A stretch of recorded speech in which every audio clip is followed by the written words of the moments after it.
నిన్నైతే మార్కెట్‌కి వెళ్ళానండి నేను. అక్కడ నేను గోరింటాకు అయితే చూశాను. వాళ్ళు 50 గ్రామ్స్ 30 రూపీస్ చెప్పి 20కి అయితే ఇచ్చారు. నేను అంతకుముందు కూడా గోరింటాకు ఒక 20 డేస్ బ్యాక్ అలా తీసుకొచ్చాను. అప్పుడైతే పెరుగు ఇంకా కొద్దిగా పంచదార వేసి అయితే మిక్సీ పట్టానండి. పెద్దగా ఏం పండలేదు. ఈసారి నేను ఓన్లీ చింతపండేసి కొద్దిగా వాటర్ పోసి అయితే మిక్సీ చేశాను. నైటే పిల్లలకి పెట్టాను. చాలా అంటే చాలా బాగా పండింది. నేను పెట్టుకునే టైం లేక జస్ట్ ఒక హాఫ్ అన్ అవర్ 40 మినిట్స్ ఉంచుకున్నాను అంతే. అయినా కూడా బాగా పండిందండి ఈసారి.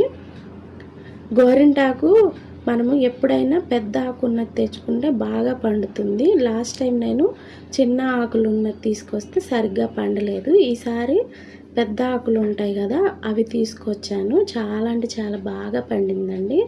నేను తక్కువ టైం పెట్టుకున్నా సరే ఇంత మంచిగా అయితే పండింది. ఈ మధ్య చెట్లు అయితే ఎక్కడా ఉండట్లేదు కదా సిటీస్లో, కానీ మార్కెట్లో మనకి ఎప్పుడైనా దొరుకుతుందండి. ఆషాఢం అనే కాదు, ఏ సీజన్ అయినా సరే.